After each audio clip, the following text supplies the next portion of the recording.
Page 267. Mrs. Gaskell, Gaskell. Mrs. Elizabeth Gaskell, 1810-1865, began like Kingsley, Kingsley, with the idea of making the novel the instrument of social reform. As the wife of a clergyman in Manchester, she had come in close contact with the struggles and ideals of the industrial poor of a great city, and she reflected her sympathy as well as her observation in Mary Barton, Marybarton, 1848, and in North and South, 1855. Between these two problem novels, she published her masterpiece, Cranford, Cranford, in 1853. The original of this country village, which is given over to spinsters, is undoubtedly Knutsford, Knutsford, in Cheshire, where Mrs. Gaskell had spent her childhood. The sympathy, the keen observation, and the gentle humour with which the small affairs of a country village are described make Cranford one of the most delightful stories in the English language. We are indebted to Mrs. Gaskell also for the life of Charlotte Bronte, which is one of our best biographies. Para. Blackmore. Richard Doddridge, Doddridge, Doddridge, Blackmore, Blskmore, 1825 to 1900, was a prolific writer, but he owes his fame almost entirely to one splendid novel, Lorna Doone, Lorna Doone, which was published in 1869. The scene of this fascinating romance is laid in Exmoor, Exmoor, in the 17th century. The story abounds in romantic scenes and incidents. Its descriptions of natural scenery and its descriptions of natural scenery are unsurpassed. The rhythmic language is at times almost equal to poetry, and the whole tone of the book is wholesome and refreshing. Altogether, it would be hard to find a more delightful romance in any language, and it well deserves the place it has won as one of the classics of our literature.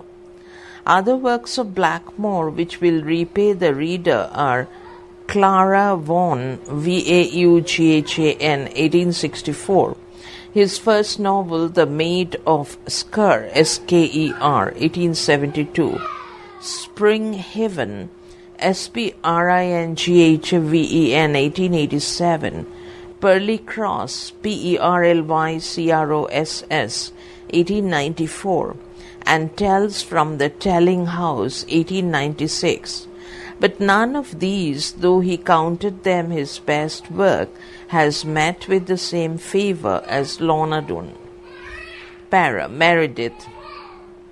So much does George Meredith, 1828 to 1909, belong to our own day that it is difficult to think of him as one of the Victorian novelists. His first notable work, The Ordeal of Richard Feverel, Feverel, was published in 1859, the same year as George Eliot's Adam Bede. But it was not till the publication of Diana of the Crossways in 1885 that his power as a novelist was widely recognized. He resembles Browning not only in his condensed style, packed with thought, but also in this respect that he labored for years in obscurity, and after much of his best work was published and apparently forgotten, he slowly won the leading place in English fiction. We are still too near him to speak of the permanence of his work, but a casual reading of any of his novels suggests a comparison and a contrast with George Eliot. Like her, he is a realist and a psychologist. But while George Eliot uses tragedy to teach a moral lesson, Meredith depends more upon comedy, making vice not terrible but ridiculous.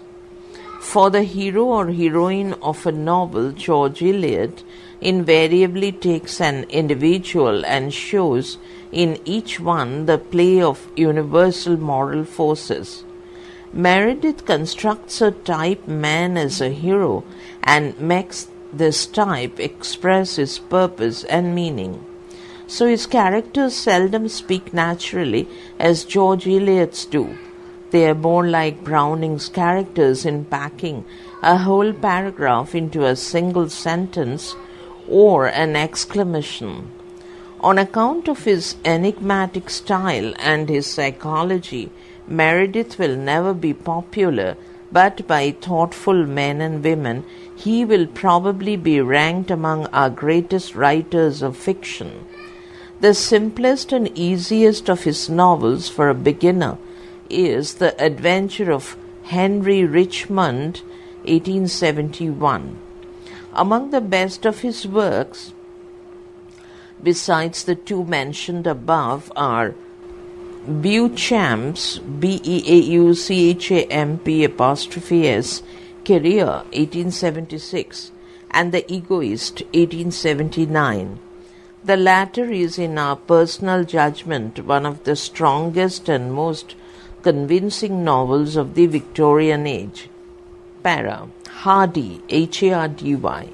Thomas Hardy, 1840 to 1928, seems, like Meredith, to belong to the present rather than to a past age, and an interesting comparison may be drawn between these two novelists. In style, Meredith is obscure and difficult, while Hardy is direct and simple, aiming at realism in all things. Meredith makes man the most important phenomenon in the universe, and the struggles of men are brightened by the hope of victory. Hardy makes man an insignificant part of the world, struggling against powers greater than himself, sometimes against systems which he cannot reach or influence, sometimes against a kind of grim world spirit who delights in making human affairs go wrong. Page 268. He is therefore hardly a realist, but rather a man blinded by pessimism, and his novels, though generally powerful and sometimes fascinating, are not pleasant or wholesome reading. From the reader's viewpoint, some of his earlier works, like the idyllic love story Under the Greenwood Tree, 1872, and A Pair of Blue Eyes, 1873, are the most interesting. Hardy became noted, however, when he published Far from the Madding Crowd, a book which, when it appeared anonymously in the Cornhill magazine, 1874, was generally attributed to George Eliot for the simple reason that no other novelist was supposed to be capable of writing it. The Return of the Native, 1878, and The Woodlanders are generally regarded as Hardy's masterpieces. But two novels of our own day, Tess of the D'Urbervilles, TESS of the capital D apostrophe capital U small RBERVILLES Urbervilles, 1891, and Jude the Obscure, 1895, a better expression of Hardy's literary art and of his gloomy philosophy. Para. Stevenson. In pleasing contrast with Hardy is Robert Louis Stevenson, 1850 to 1894, a brave, cheery, wholesome spirit who has made us all braver and cheerier by what he has written. Aside from their intrinsic value, Stevenson's novels are interesting in this respect, that they mark a return to the pure romanticism of Walter Scott. The novel of the 19th century had, as we have shown, a very definite purpose. It aimed not only to represent life but to correct it and to offer a solution to pressing moral and social problems. At the end of the century, Hardy's gloom in the face of modern social conditions became oppressive, and Stevenson broke away from it into that land of delightful romance in which youth finds an answer to all its questions. Problems differ, but youth is ever the same, and therefore Stevenson will probably be regarded by future generations as one of our most enduring writers. To his life with its quote, heroically happy, unquote, struggle, first against poverty, then against physical illness, it is impossible to do justice in a short article. Even a longer biography is inadequate, for Stevenson's spirit, not the incidents of his life, is the important thing, and the spirit has no biographer. Though he had written much better work earlier, he first gained fame by his Treasure Island, 1883, an absorbing story of pirates and of a hunt for buried gold. Dr. Jekyll and Mr. Hyde, 1886, is a profound ethical parable, in which, however, Stevenson leaves the psychology and the minute analysis of character to his readers and makes the story the chief thing in his novel. Kidnapped, 1886, the master of Ballantrae, Ballantrae, 1889, and David Balfour, Balfour, 1893, are novels of adventure giving us vivid pictures of Scotch life. Two romances left unfinished by his early death in Samoa are The Weir, W-E-I-R, of Harmiston, Hermiston, and St. Ives, Ives. The latter was finished by Quiller, Quiller-Couch, Couch, in 1897.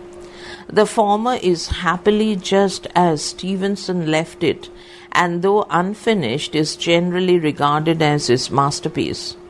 In addition to these novels, Stevenson wrote a large number of essays, the best of which are collected in Virginibus Puerisque, Puerisque, Familiar Studies of Men and Books, and Memories and Portraits, Delightful sketches of his travels are found in An Inland Voyage, 1878, Travels with a Donkey, 1879, Across the Plains, 1892, and The Amateur Emigrant, 1894.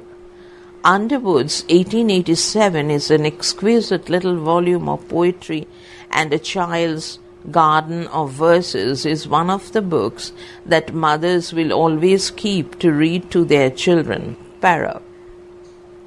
In all his books, Stevenson gives the impression of a man at play rather than at work, and the reader soon shares in the happy spirit of the author.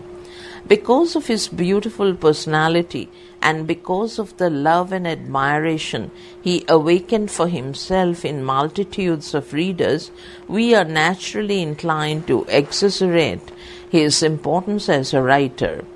However that may be, a study of his works shows him to be a consummate literary artist. His style is always simple, often perfect, and both in his manner and in his matter, he exercises a profound influence on the writers of the present generation. Section. Essayists, Essayists, of the Victorian Age. Thomas Babington, Babington Macaulay, Macaulay, 1800 to 1859, para. Macaulay is one of the most typical figures of the 19th century.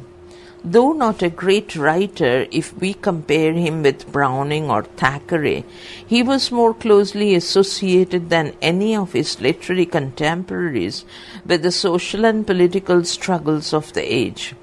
While Carlyle, Carlyle, was proclaiming the gospel of labor and Dickens writing novels to better the condition of the poor, Macaulay went vigorously to work on what he thought to be the most important task of the hour, and by his brilliant speeches did perhaps more than any other single man to force the passage of the famous Reform Bill. Like many of the Elizabethans, he was a practical man of affairs rather than a literary man, and though we miss in his writings the imagination and the spiritual insight which stamped the literary genius, we have the impression always of a keen, practical, honest mind which looks at present problems in the light of past experience. Page 269. Moreover, the man himself, with his marvelous mind, his happy spirit, and his absolute integrity of character, is an inspiration to better living. Para. Works of Macaulay. Macaulay is famous for literature, for his essays, for his martial ballads, and for his history of England. His first important work, the Essay on Milton, 1825, is worthy of study not only for itself as a critical estimate of the Puritan poet, but as a key to all Macaulay's writings. Here, first of all, is an interesting work which, however much we differ from the author's opinion, holds our attention and generally makes us regret that the end comes so soon. The second thing to note is the historical flavor of the essay. We study not only Milton but also the times in which he lived and the great movements of which he was a part. History and literature properly belong together, and Macaulay was one of the first writers to explain the historical conditions which partly account for a writer's work and influence. The third thing to note is Macaulay's enthusiasm for his subject, an enthusiasm which is often partisan, but which we gladly share for the moment as we follow the breathless narrative. Macaulay generally makes a hero of his man, shows him battling against odds, and the heroic side of our own nature awakens and responds to the author's plea. The fourth and perhaps most characteristic thing in the essay is the style, which is remarkably clear, forceful, and convincing. Jeffrey, Jeffrey, the editor of the Edinburgh Review, wrote enthusiastically when he received the manuscript, quote, "The more I think, the less I can conceive where you picked up that style," stop, unquote. We still share in the editor's wonder, semicolon. But the more we think, the less we conceive that such a style could be picked up, stop. It was partly the result of a well-stored mind, partly of unconscious imitation of other writers, and partly of that natural talent for clear speaking and writing, which is manifest in all Macaulay's work, stop. Para. In the remaining essays we find the same general qualities which characterize Macaulay's first attempt. They cover a wide range of subjects, but they may be divided into two general classes, the literary or critical and the historical.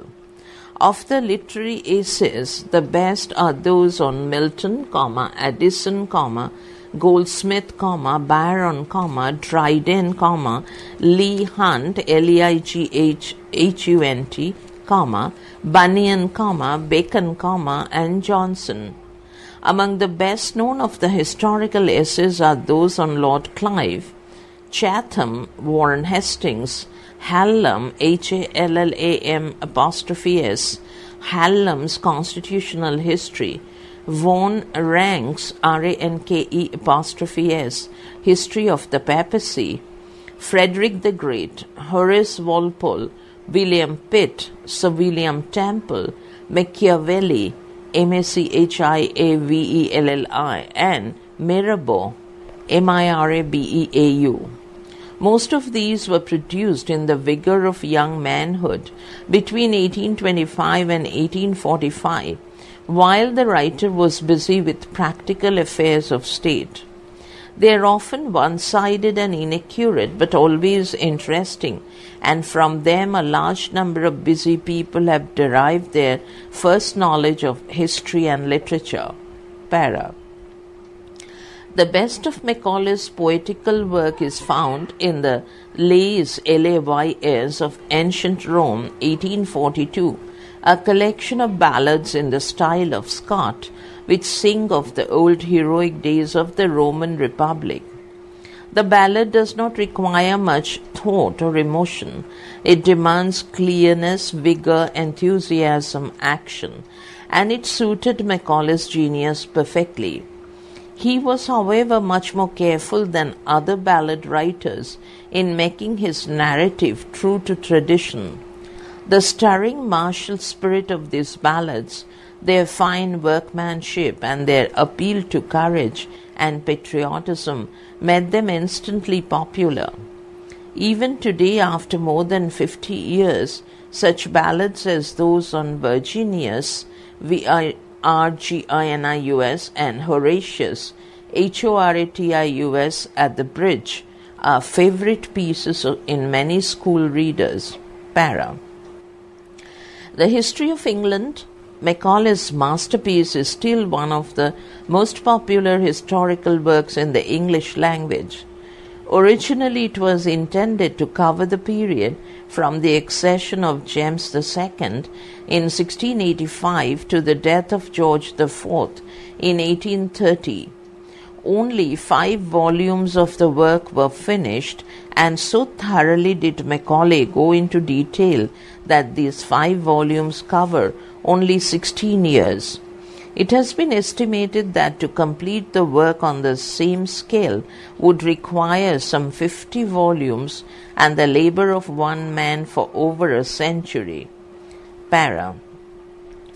In his historical method, Macaulay suggests Gibbon, Gibbon. His own knowledge of history was very great, but before writing, he read numberless pages, consulted original documents, and visited the scenes which he intended to describe. Thackeray's remark that, quote, Macaulay reads 20 books to write a sentence and travels 100 miles to make a line of description, unquote, comma, is in view of his industry a well-warranted exaggeration. Page 270. As in his literary essays, he is fond of making heroes, and he throws himself so heartily into the spirit of the scene he is describing that his word pictures almost startle us by their vivid reality. The story of Monmouth's rebellion, for instance, or the trial of the 7 bishops, is as fascinating as the best chapters of Scott's historical novels. Stop. Para. While Macaulay's search for original sources of information suggests the scientific historian, his use of his material is much more like that of a novelist or playwright.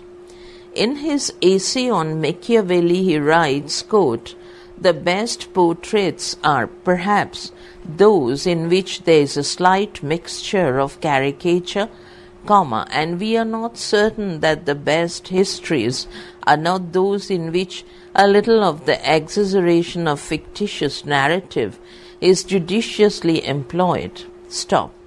Something is lost in accuracy, comma, but much is gained in effect. Stop, unquote. Whether this estimate of historical writing be true or false, Macaulay employed it in his own work and made his narrative as absorbing as a novel. To all his characters he gives the reality of flesh and blood, and in his own words he, quote, shows us over their houses and seats as at us at their tables, stop, unquote. Quote, I repeat, quote, shows us over their houses and sits us at their tables, stop, unquote. All that is excellent, but it has its disadvantages. In his admiration for heroism, Macaulay makes some of his characters too good and others too bad. In his zeal for detail, he misses the importance of great movements and of great leaders who are accustomed to ignore details, and in his joy of describing events, he often loses sight of underlying causes. In a word, he is without historical insight, and his work, though fascinating, is seldom placed among the reliable histories of England. Para. General characteristics. To the reader who studies Macaulay's brilliant essays and a few chosen chapters of his history, H capital, three things soon become manifest.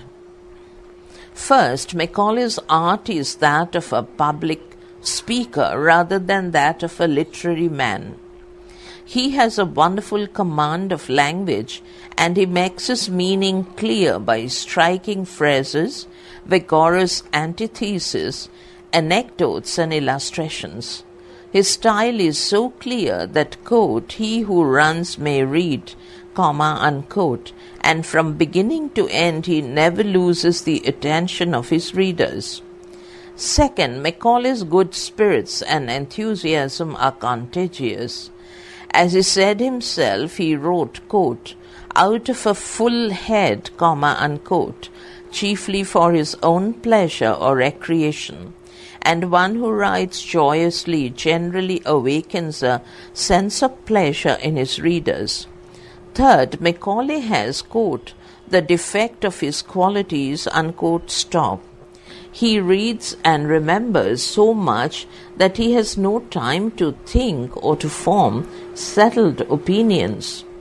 As Gladstone said, Macaulay is, quote, always conversing or recollecting or reading or composing, comma, but reflecting never, stop, unquote.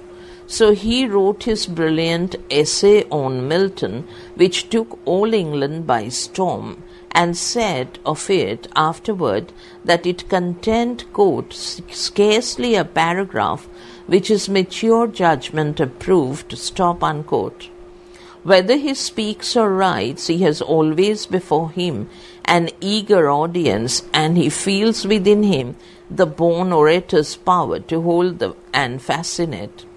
So he gives loose rein, iron, to his enthusiasm, quotes from 100 books, and in his delight at entertaining us, forgets that the first quality of a critical or historical work is to be accurate, and the second to be interesting. Stop.